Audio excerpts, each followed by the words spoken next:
Тезоды Лондон, BBC, саламатсыздарбы. Элер акчаны спорт жаңалыктары менен тааныштырабыз. Студияда Кубат Касымбеков. Сириядагы Манбич шаарын кайра алуу. BBC оппозициялык күчтөрдүн шаарды экстремисттердин колунан алуу операциясын көрүүгө сейрек мүмкүнчүлүк алды. Британия Евро биримдигинен чыгам десе, Гибралтар да уюмдан чыгышы керек болот. Бирок аймактын тургундары референдум боюнча эмне дешет? Түштүк Африкадагы Совет көтөрүлүшүнө 40 жыл толду. Анда апартеид режимине каршы чыккан жүздөгөн адам мерт болгон. Андан бери эмне өзгөрдү?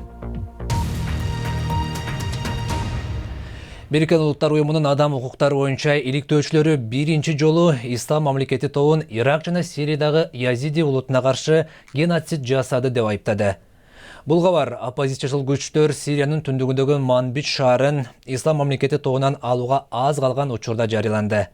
BBC бул операцияга күбө болууга сейрек мүмкүнчүлүк алды.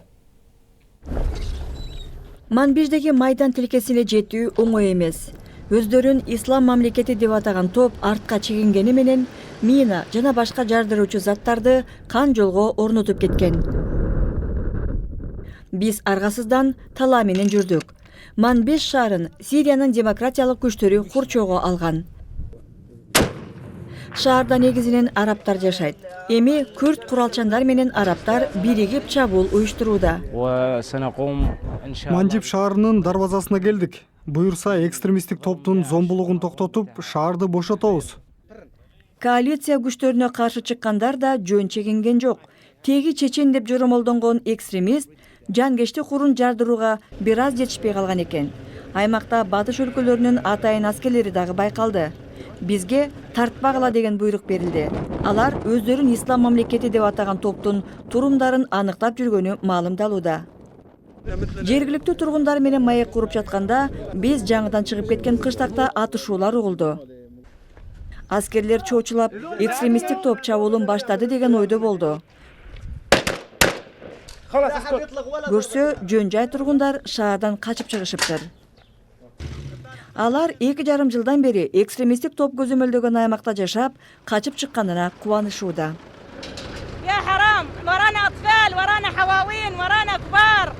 Биз жаш балдарды, карыларды чогултуп, унаалар, тракторлорго отуруп качып чыктык.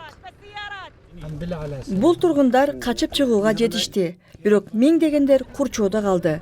Өздөрүн Ислам мамлекети деп атаган топ коргонууга даярданып, Манбиш шаары үчүн күрөш көпкө созулары бышык. Гибралтар Британиянын Европа биримдигине кирген чет жактагы жалгыз территориясы. Анықтан бұл аймақтағы 32 000 тургун да алдыдагы референдумга катышмакчы. Себеби Британия Евро биримдиктен чыгам десе, анда Гибралтар да чыгат. Британиянын премьер-министри бүгүн Гибралтарга келип, Европа биримдигинде калуу өнөктүгүн жүргүзүүдө. Гибралтар Улуу Британиянын бир бөлүгү экенин көрсөтүш үчүн апта сайын парад болуп турат. Британиянын аскерлери жарым аралды 1704-жылы басып алган.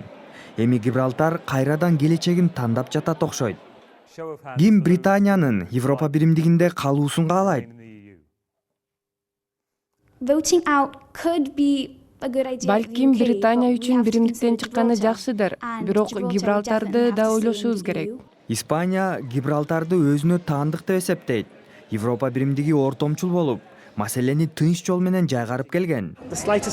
Албетте, калуусун каалайм. Кичинекей маселеден улам чек аралар жабылып, 10 саатка созулган кезек түзүлүшү мүмкүн. Мен Европа биримдигинен чыгалы деп ойлоп жатам. Менимче Улуу Британия биримдиги жок эле өнүгө берет. Күн сайын миңдегендер ишке барыш үчүн Испанияга өтүшөт. Британия Европа биримдиктен чыкса, ал күнүмдүк турмушуңузга таасир этеби? Ооба, албетте, өзгөчө чек арада. Абал азыртан эле курч. Менимче бул чоң маселе болот. Джо Каруана 1974-жылы Гибралтар Улуу Британия менен чогуу Европа биримдигине кошулганда жарым аралдын министри болгон. Менимче Европа биримдиги Испаниянын тышкы иштер министрлигинин кысымдарынан Гибралтарды коргобой калат. Бул өтө кооптуу болушу мүмкүн. Гибралтарда 32 000 гана тургун жашайт. Алардын добушу референдумда эч кандай роль ойнобогондуктан келечеги башкалардын колунда.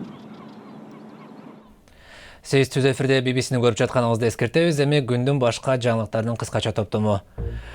АКШ президенти Барак Обама түнкү клубтагы ок атууда каза тапкандарды эскерүү үчүн Орландо шаарына барганы турат. Кандуу окуя 49 кишинин өмүрүн алган. Чабуулчу Омар Матин клубка кол салгандан кийин Facebook барагына маалымат калтырганы белгилүү болду.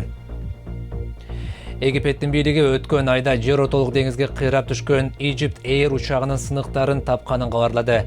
Суу алдындагы иликтөө сыныктар бир нече аймакта жатканын көрсөттү.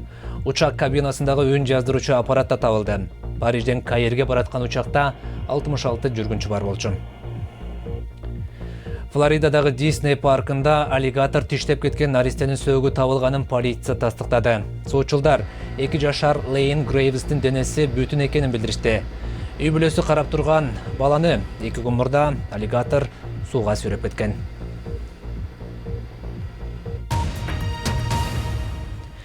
Түштүк Африкадагы Совета көтөрүлүшүнө 40 жыл толууда.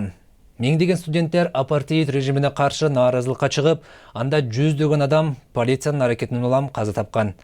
Бул көтөрүлүш өлкөнүн социалдык жана саясий айныңын кыйла өзгөртүп койду. Анда аман калган тургун BBC кабарчысы менен чогуу көтөрүлүш болгон көчөлөргө кайтып барды.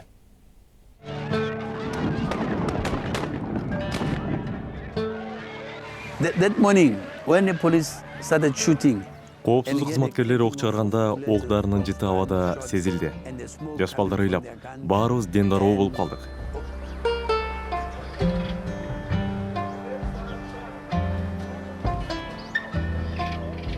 on June 16, we're standing here. 16-июнда Хейстинг аттуу досум экөөбүз бул жерде отурганбыз. Полиция болсо аркы чекте турган. Андан кийин алар ок чыгарышты. Досум ушул жерде курман болду. I saw him fall next to me. Анын кулаганын көрдүм. Карасам башынан кан чыгып жатыптыр. Жакшылап карасам ал өлүп калыптыр. Жиним келип, полицияга ташкыртып баштадым. Алар ок жаадыра башташты. The emotions that I feel when I remember the 40 жыл мурун 16-июнда болгон окуяларды окуганда толкунданып кетем. Алар биздин келечегибиз үчүн күрөшкөн. Алар бул кадамга барбаса, мен билим ала албай, сиздер менен майык курмак эмесмин. It was worth it because now we've got. Албетте туура кылганбыз. Себеби биз эркиндик үчүн күрөштүк. Бирок эркиндикке жеттик деп айта албайм. Биз бекер билим алуу сыяктуу принциптер үчүн күрөшкөнбүз.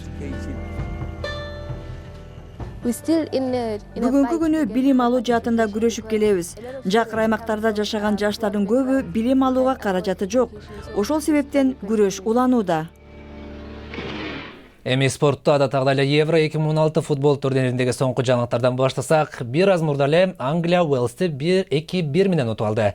Гарет Бейл биринчи болуп Уэльс үчүн эсепти ачканы менен Варди жана Старичтин голдору Англияны бий тобунда алдыңкы сапка чыгарды. Бүгүн ошондой эле Украина Түндүк Ирландия менен, Германия болсо Польша менен беттешет. Орус өкмөтү допингге каршы агенттик милдеттендирген баардык шарттарды аткарганын айтууда. Бир күндөн кийин Орусиянын Риодогу Олимп оюндарына катышып-катышпай турганы белгилүү болмокчу. Орусияга допинг текшерүүлөрүн өткөрүүгө тоскоолдук жаратты деген кийине тагылган.